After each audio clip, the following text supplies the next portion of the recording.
ইরানের president Ebrahim Raisi দেশব্যাপী বিক্ষোভের বিরুদ্ধে রক্তক্ষয়ী দমনপীড়ন অবস্থানের কারণে ইরানের কট্টরপন্থীদের বেশ জনপ্রিয় ছিলেন এবং তাকে বলা হতো ধর্মীয় নেতা।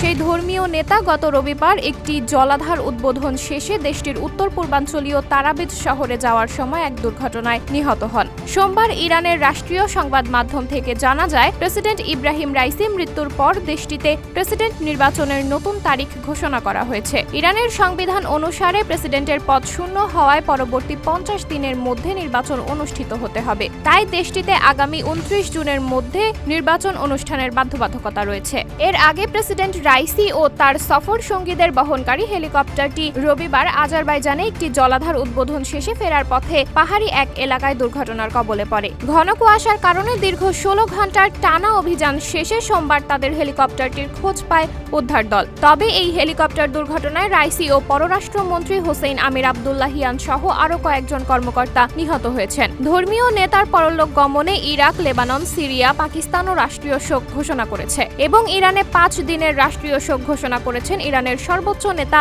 Ayatollah Ali Khamenei. Sabrina Jalil, সবার কথা।